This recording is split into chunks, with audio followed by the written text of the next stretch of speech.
Do you need to be Buddhist or Taoist to practice Qigong and Tai Chi? We'll talk about that and more in today's Walk and Talk video.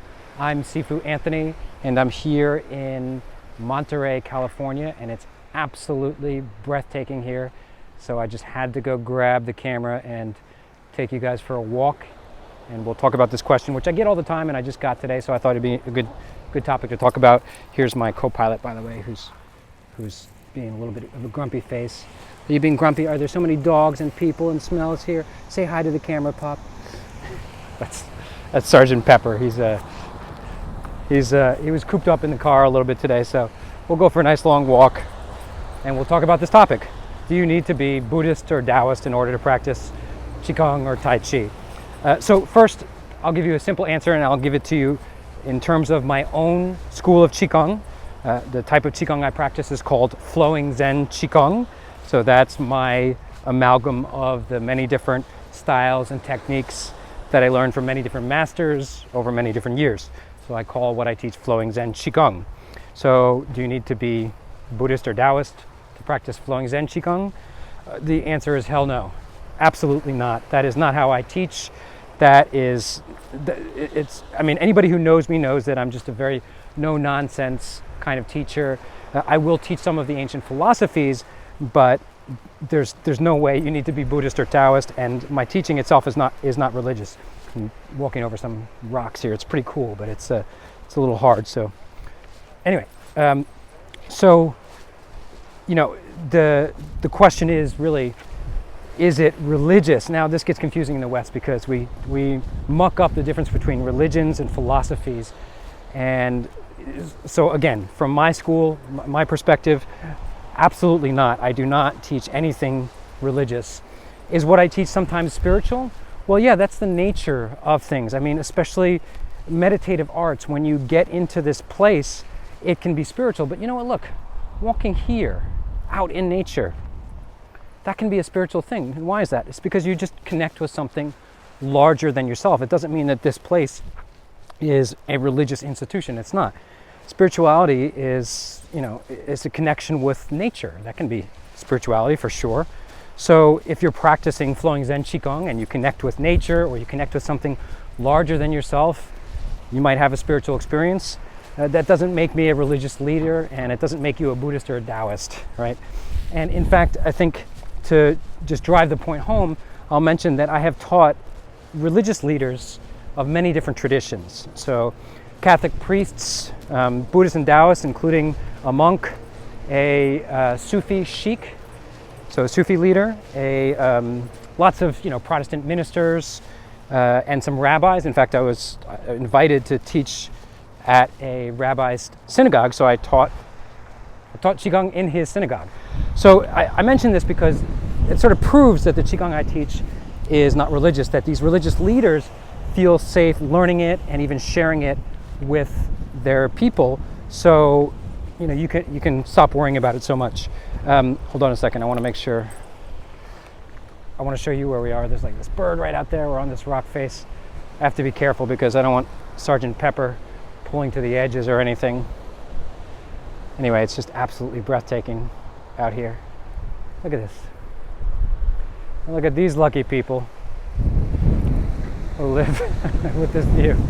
Pretty incredible. Come on, Pup, let's go. Okay, so why is there so much confusion in this world, though? So this is clear from my school of Qigong, it's not religious, but why is there so much confusion? Well, part of the confusion is that we have different types of Qigong that are categorized as either Buddhist or Taoist. So we have Buddhist Qigong, like an example is the 18 Law on Hands that I teach. We have Taoist Qigong, an example is the 12 Qigong Treasures that I also teach. And they're characteristically a little bit different. So characteristically, Buddhist Qigong that came from the Shaolin Temple in particular is a little bit more staccato. So there's stops and starts to it, like lifting the sky, where it's not completely circular to the movement. So it goes up, there's a little pause at the top, and then comes back down. And then Taoist Qigong, especially if it's dynamic Qigong that you can see the movement, it tends to be more circular. So the movements themselves, there's no stopping and starting, it's just circular completely. That's a very cursory explanation of the difference between Buddhist and Taoist Qigong. Yeah, sure. So there are these different categories, or they're really just lineages of Qigong. You've got lineages that came from the Shaolin Temple, and I belong to, that's one of the lineages that I claim, right back to the Shaolin Temple.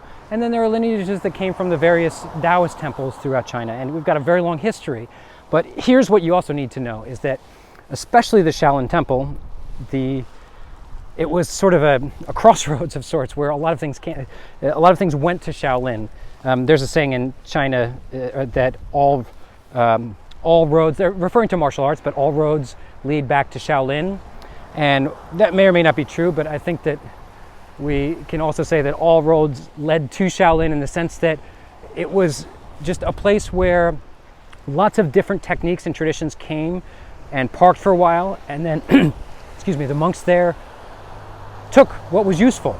So they didn't care if it was Taoist Qigong. If it was useful to them, they mixed it in with what they did.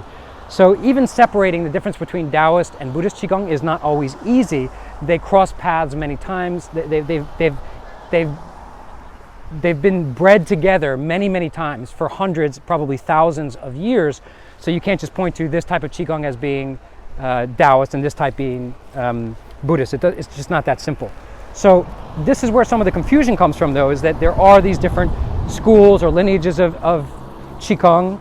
And then we also talk, as Qigong teachers, we talk about these philosophies, right? So we talk about, for example, the philosophy of yin and yang, which is what, right? It's the circle, you know the yin and yang symbol, the circle with the black and the white. So what is that philosophy? Where does that come from? Well, that comes from Taoism. That's one of the original Taoist philosophies. It happens to be very useful for both Qigong and Tai Chi. It's something that can help you to get more out of your practice. I'm just going to show you these flowers here because they're amazing. Look at that. So if you're new to these walk and talks, expect lots of stops and starts. It's stop, start, walk, talk. Okay, so the Buddhist and Taoist thing is there, but it's maybe not that important. It's not that relevant. It's more of a historical thing. The philosophies are important, so you may learn about yin and yang in your Qigong, but that does not make you Taoist, not by any means. That's not a Taoist ritual. That's just a basic philosophy that really is not, you're hard-pressed to call it religious. And nobody's asking you to convert to it. If you want to translate the philosophy of yin and yang into your own other philosophy, that's fine. But what we're trying to do when we mention that, like the theory of yin and yang, is to help you to understand what you're doing with Qigong so that you can get better results. At least that's what I'm doing with my teaching. If I'm going to present to you a philosophy like yin and yang, or let's say the theory of 5 elements, which is not necessarily Taoist, although it connects to Taoist traditions. If I'm going to teach you the theory of 5 elements, it's so that you can get some benefit from it, because it's going to help you with your practice, help you get better results. That's what I want, right? That's what I want as a teacher. So that's why I would be sharing it with you.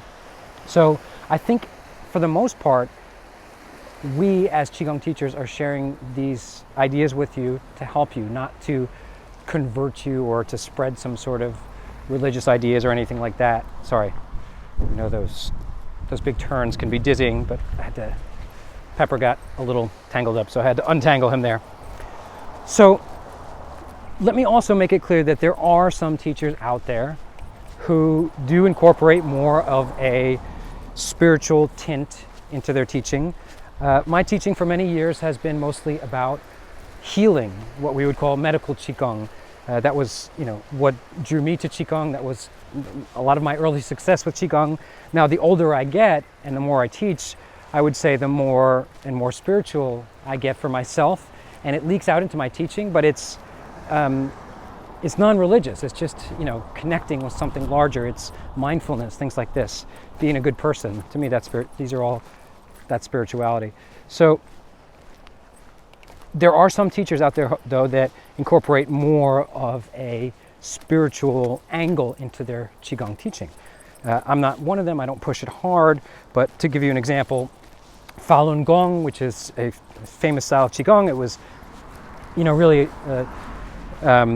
persecuted in China because the founder was not only very spiritual, but he was political in some of the things that he was saying. And in communist China, that's a no-no. You can't do that. So they cracked down on Falun Gong, but there's a religious tint to it, and you have to decide for yourself whether you like that or not. Or sorry, let me correct that. There is a spiritual tint to it. I'll leave it up to you to decide whether or not it's religious. I think it could go either way in terms of Falun Gong, and that would be the same for some of the other types of Qigong out there. It's really up to you to decide whether or not you're comfortable. So that's what it really comes down to is are you comfortable with the teacher and the way they present it? Qigong is not one thing. You can't just say Qigong is this or that. There's so many different styles, different ways of presenting, different teachers. So you can't say Qigong is this or that. But I think we can very safely say, especially in the West, that Qigong is not it's not religious. It's not something that you should worry about.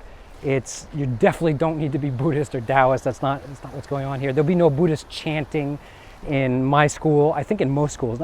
I'm trying to think of any of the teachers I had that if they incorporated any of that, maybe sometimes, but you just have to decide whether you're comfortable or not. And I think that this is a good way to figure out whether or not you connect with your teacher or not. So you can ask them questions. And if you don't get good answers from your teacher, if you don't get answers that you like, I think you should find another teacher. I think it's very important to connect with your teacher, to understand them,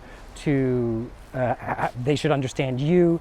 You should be able to ask questions like this, like, hey, what did you mean by this when you said that in class? Or is that a Buddhist thing? Is that a Taoist thing? What are you asking of me? You should be able to ask questions like that and get satisfactory answers from your teacher. So if you don't get satisfactory answers, it doesn't mean they're a bad teacher, but maybe they're just not the teacher for you.